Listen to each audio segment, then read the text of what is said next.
Hi, I'm your classmate, Jessica Collier, and this video is the latest in our series of videos on motivation theories. This time we're talking about control value theory.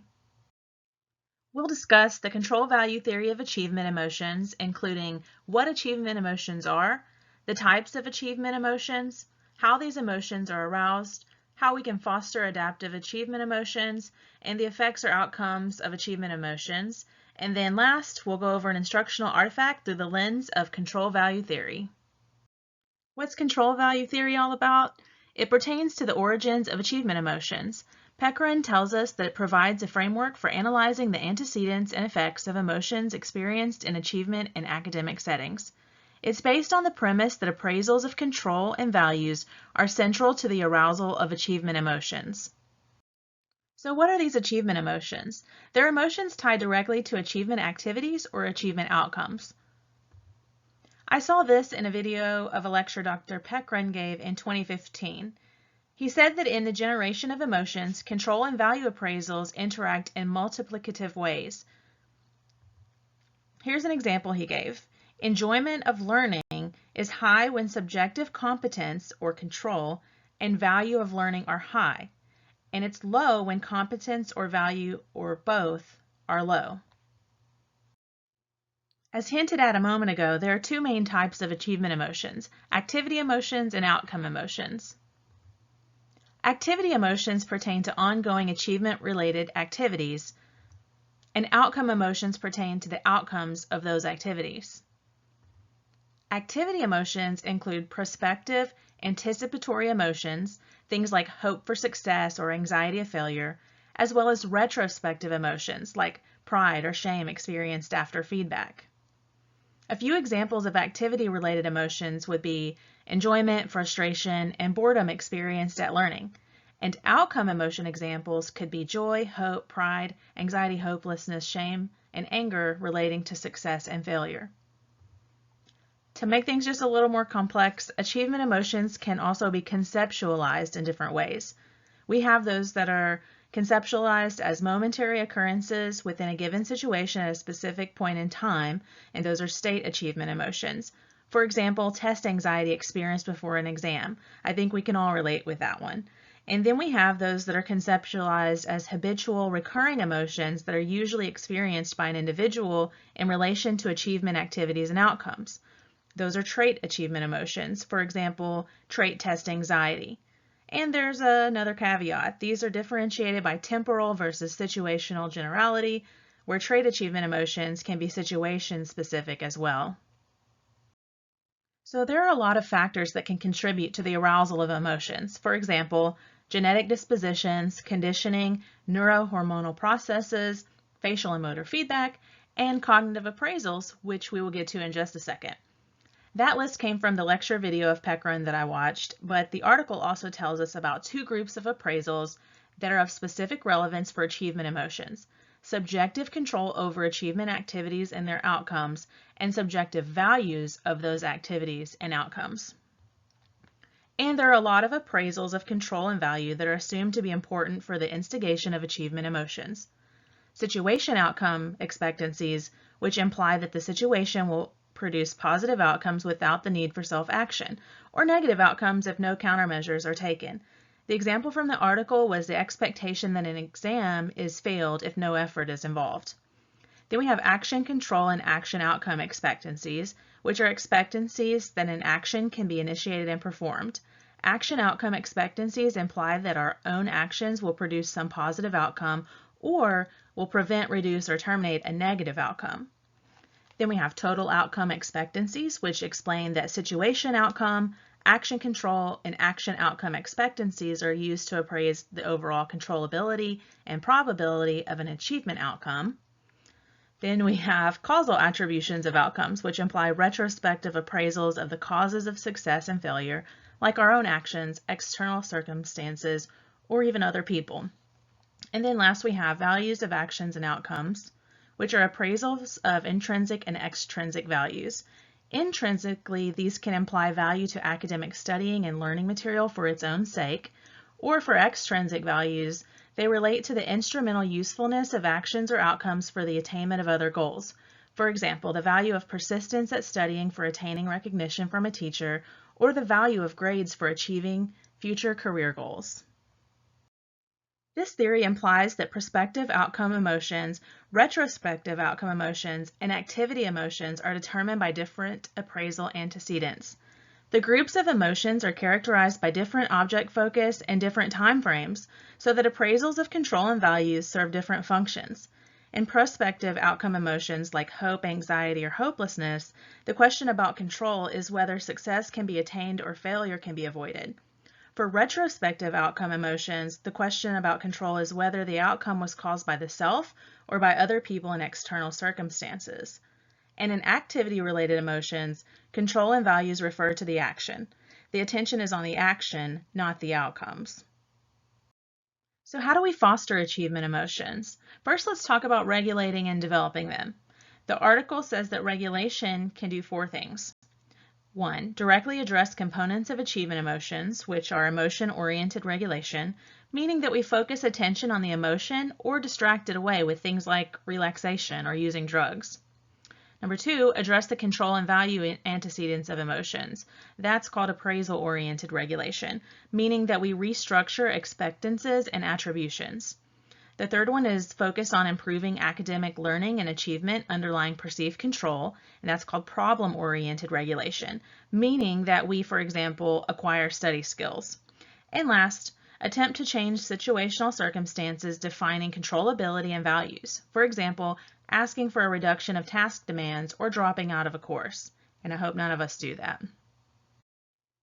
And then we assume the development of individual achievement emotions depends on the same set of factors, including cognitive appraisals, situational antecedents, individual learning, and academic achievement.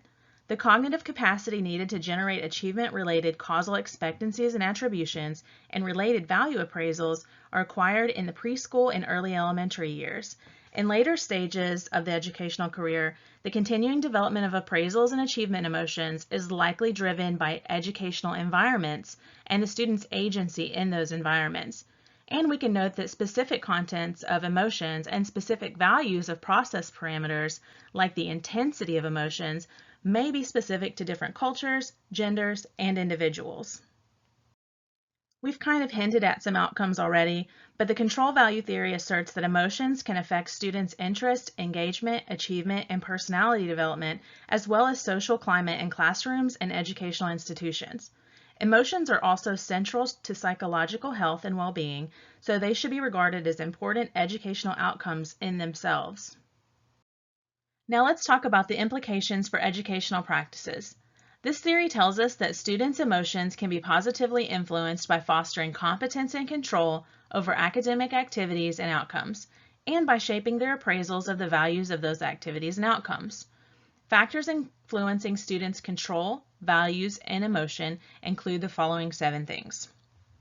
Number 1, task demands and the cognitive quality of instruction, like improving clarity and structure. Number 2, value induction and the motivational quality of instruction, so shaping instructional material, assigned tasks, and classroom interaction to meet students' needs, with things like authentic learning tasks and classroom discourse that engages all students to meet the needs of social relatedness. And instructors can also facilitate absorption of values by being enthusiastic, which in turn makes the student enthusiastic because emotions can be contagious in a way.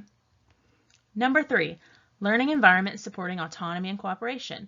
So giving students autonomy and letting them self-regulate their learning processes instead of just delivering instruction. Number 4, achievement goal structures and achievement expectations. This one has multiple aspects: individualistic, competitive, and cooperative. Individualistic structures relate to mastery goals, and competitive structures relate to performance goals. Number 5, feedback and consequences of achievement. This one says that feedback on success and failure directly determines students' retrospective appraisals of achievement outcomes, thus influencing their retrospective outcome emotions. Feedback also implies information about probabilities of future success or failure. Control value theory tells us that cumulative failure feedback undermines a student's sense of control, so it contributes to the development of achievement-related anxiety and hopelessness. So we should avoid repeated feedback that a student's attainment was insufficient, and instead focus on opportunities for learning. Further, negative consequences like punishment after failure can be related to the development of test anxiety. Number 6, treatment of appraisals and emotions. This one basically says that educators can attempt to change students' emotions by having interventions that directly address the appraisals underlying the emotions via cognitive treatment. This one's pretty psychological, but one of the easier aspects is that we can develop students' problem-solving skills and their academic agency influencing their emotions, for example, with competence training. And the last one, fostering students' self-regulation of emotions. This one says that educators can assist in developing regulatory skills and in self-regulating their appraisals and achievement emotions, which in turn indirectly fosters their emotional development. Now let's look at an instructional artifact through the lens of the control value theory of achievement emotions to determine if trainees would have a positive emotional experience. Last time we looked at a MOOC called Applying and Leading Assessment in Student Affairs, which is an online course for assessment professionals working in higher education. It aims to teach assessment foundations, planning, coaching, and consulting, using data to inform decisions, and other assessment-related topics. Overall, we have to decide if this artifact helps to foster competence and control over the training task and outcomes, and help shape their appraisals and values of those tasks and outcomes. This course has what I would consider good structure and clarity, so in that basic way, I would say it is contributing to a positive emotional experience. The course instructors provided a lot of opportunities for social interaction, such as message boards within every module, and a survey and spreadsheet to share information with each other about common interests, so there is an element of relatedness. The instructors were also very enthusiastic about the material and the course itself, which can in turn make the participants enthusiastic.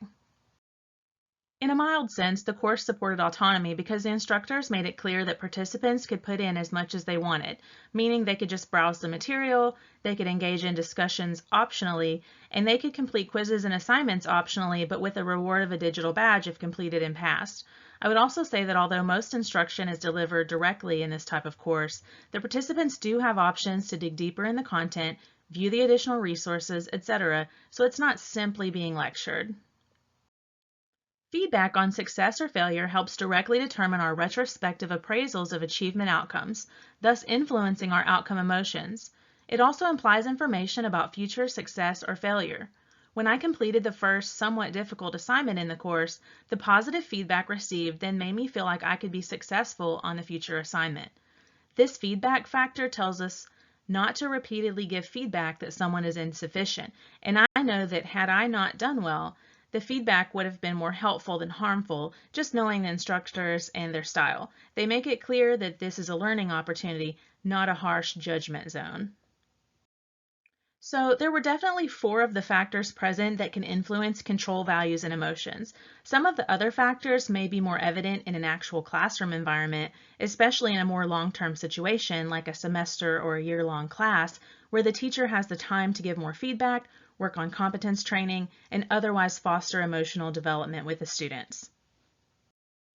Thanks for sticking with me through that, and I will see you all next time.